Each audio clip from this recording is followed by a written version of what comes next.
ഭക്ഷണം കഴിക്കുമ്പോൾ മൊബൈൽ ഫോണും ടിവിയും നോക്കരുത്. മരണമുറപ്പ്. കാരണം അടുത്ത നിമിഷം നിങ്ങളുടെ ശ്വാസം തന്നെ നിലച്ചു പോകാം. അല്ലെങ്കിൽ വനീഷിനെ പോലുള്ള സുഹൃത്ത് നിങ്ങളുടെ ഒപ്പം വേണം. ഇത് അതിശയോക്തിയല്ല. കൊച്ചിയിൽ ഇന്നലെ നടന്ന സംഭവം അതിനുള്ള നിർണായക തെളിവാണ്. എറണാകുളത്ത് ദിവാൻ ഇന്റർനെറ്റിൽ ജോലി ചെയ്യുന്ന രണ്ട് സുഹൃത്തുക്കൾ അനീഷും വനീഷും ഒരുമിച്ച് ഹോട്ടലിൽ വെച്ച് ഭക്ഷണം കഴിക്കുകയായിരുന്നു. ചോറ് കൂടാതെ അനീഷ് ഒരു മുട്ട പുഴുങ്ങിയത് കൂടെ ഓർഡർ ചെയ്തു. ചോറ് കഴിക്കുന്നതിനിടെ മുട്ടയുടെ ഒരു കഷ്ണം അനീഷിന്റെ തൊണ്ടയിൽ കുടുങ്ങി. ആദ്യം ചെറിയ ചുമയാണെന്ന് തോന്നി. എന്നാൽ സെക്കൻഡുകൾക്കുള്ളിൽ സ്ഥിതി മാറി. ശ്വാസം എടുക്കാൻ കഴിയാതെ അനീഷ് ചാടി എഴുന്നേറ്റു. സംസാരിക്കാൻ കഴിയുന്നില്ല. സഹായം ചോദിക്കാൻ പോലും കഴിയുന്നില്ല. മുഖത്തിന്റെ നിറം മാറി തുടങ്ങി. ചുറ്റും ഉണ്ടായിരുന്നവർ എന്ത് ചെയ്യണമെന്നറിയാതെ പകച്ചു നിന്നു. അപ്പോഴാണ് സുഹൃത്തായ വനീഷ് അപകടത്തിന്റെ ഗൗരവം തിരിച്ചറിഞ്ഞത്. അനീഷിന്റെ അവസ്ഥ കണ്ട് പരിഭ്രാന്തനാകാതെ വനീഷ് തന്നെ ശക്തമായി അദ്ദേഹത്തിന്റെ പുറത്ത് പലതവണ തട്ടുകയും ഇടിക്കുകയും ചെയ്തു. എന്നിരുന്നാലും കുറച്ച് പരിശ്രമത്തിനു ശേഷം മുട്ടയുടെ കഷ്ണം വായിൽ നിന്ന് പുറത്തേക്ക് വന്നു. ശ്വാസം നേരെ വന്നു. പിന്നീട് ആശുപത്രിയിൽ പ്രവേശിപ്പിക്കേണ്ടി വന്നില്ല. ഒരു അത്ഭുതകരമായ രക്ഷപ്പെടൽ എന്ന് തന്നെ പറയാം. അപകട സാധ്യത ഉണ്ടാവുകയാണെങ്കിൽ അതിന്റെ ഒരു പ്രാഥമിക രക്ഷാ ദൗത്യം എങ്ങനെയായിരിക്കണം എന്ന് ആളുകൾ മനസ്സിലാക്കട്ടെ എന്ന് വനീഷ് പറഞ്ഞു. അതുകൊണ്ടാണ് വീഡിയോ പുറത്തുവിട്ടത്.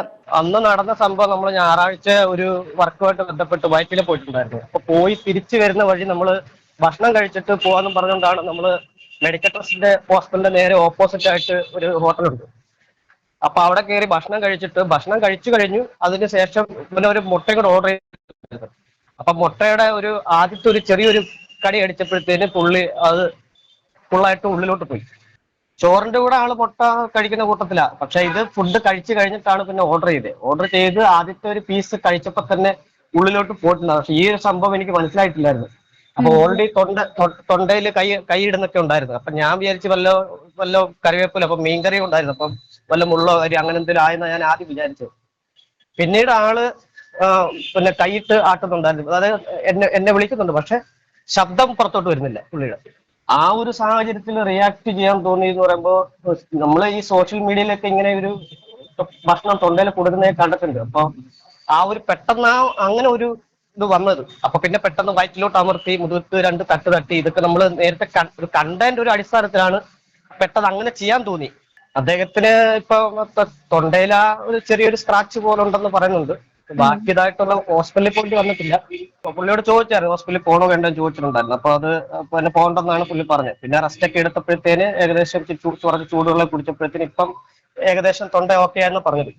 ആളുകളോട് പറയാനുള്ള സന്ദേശം എന്ന് പറയുമ്പോൾ ഒന്നാമത്തെ കാര്യം, നമ്മളിപ്പോ സോഷ്യൽ മീഡിയ ഇപ്പൊ എന്തെല്ലായിക്കോട്ടെ, ഇപ്പൊ കുട്ടികളാണെങ്കിലും ഇപ്പോ ഈ മൊബൈല് കണ്ടോണ്ടാണ് ഭക്ഷണം കഴിക്കുന്നതും ഒക്കെ. പക്ഷെ അത് ഭക്ഷണം കഴിക്കുന്ന സമയത്ത് വേറൊന്നും നോക്കാതെയോ അല്ലെ ആ ഒരു ഇതൊന്നും ചെയ്യാതെയോ ഭക്ഷണം നന്നായി ചവച്ചരച്ച് കഴിക്കുക. പിന്നെ ഒരു മെസ്സേജ്, ഇതുപോലെ ആർക്കെങ്കിലും എന്തെങ്കിലും അപകടം വരുമ്പോൾ ഇങ്ങനെ തന്നെ ഒരു പ്രവൃത്തികളൊക്കെ ചെയ്യട്ടെ എന്ന് ആളുകളോടൊരു പറയാൻ.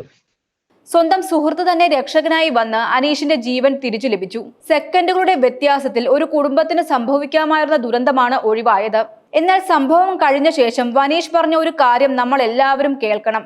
ഭക്ഷണം കഴിക്കുമ്പോൾ ഫോൺ നോക്കരുത്, TV നോക്കരുത്. കാരണം അപ്പോൾ നമ്മൾ എന്താണ് കഴിക്കുന്നത്, എങ്ങനെ വിഴുങ്ങുകയാണ് എന്നതിൽ ശ്രദ്ധ ഉണ്ടാകില്ല. ഭക്ഷണം കഴിക്കുന്ന സമയത്ത് ഭക്ഷണത്തിൽ മാത്രം ശ്രദ്ധ കൊടുക്കണം. ഇന്ന് നമ്മളിൽ എത്ര പേരാണ് റീൽസ് കണ്ട്, യൂട്യൂബ് കണ്ടോ, സീരിയൽ കണ്ടോ ഭക്ഷണം കഴിക്കുന്നത്? അതൊരു ശീലമാണ്. പക്ഷെ ആ ശീലം ചിലപ്പോൾ ഒരു ശ്വാസത്തിന്റെ വില ചോദിക്കും. കൊച്ചിയിലെ ഈ സംഭവം ഒരു വാർത്ത മാത്രമല്ല. ഇന്നു മുതൽ ഭക്ഷണം കഴിക്കുമ്പോൾ ഫോൺ മാറ്റിവെക്കാൻ നമ്മളെ ഓർമ്മിപ്പിക്കുന്ന ഒരു മുന്നറിയിപ്പാണ്. കാരണം എല്ലാ സമയത്തും നിങ്ങളെ രക്ഷിക്കാൻ അടുത്തൊരു വനീഷ് ഉണ്ടാകണമെന്നില്ല.